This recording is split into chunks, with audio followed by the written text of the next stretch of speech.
Ces réfugiés qui arrivent à Belgorod sont tous russes, originaires pour la plupart du village de Chebetino en Russie.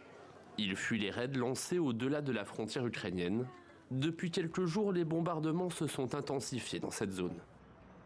Je me suis réveillé hier à 3 h du matin à cause du sifflement des obus. Je me suis assis dans le couloir jusqu'à 9 h et un Tchétchène m'a conduit jusqu'à un arrêt de bus. Je suis ensuite venu ici à Belgorod. Dans cette région située au sud-ouest de la Russie, plus de 850 obus seraient tombés rien que vendredi dernier.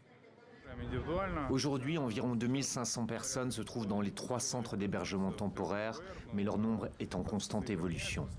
Moscou accuse les soldats de l'armée ukrainienne de cibler sa frontière, mais ils ne seraient pas les seuls.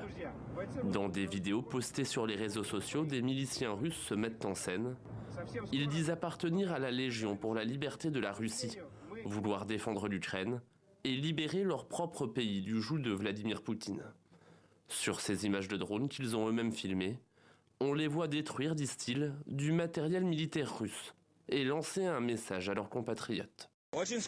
Très bientôt, nous avancerons à nouveau sur le territoire russe pour apporter la liberté, la paix et la tranquillité. Graivorod n'est que le début. À cause de la lâcheté des chacals militaires de Poutine, nous avons récupéré du matériel. Grâce à cela, nous pourrons armer davantage nos soldats. Nous allons libérer toute la Russie, de Belgorod à Vladivostok. Le drapeau blanc-bleu-blanc de la liberté sera hissé à Moscou.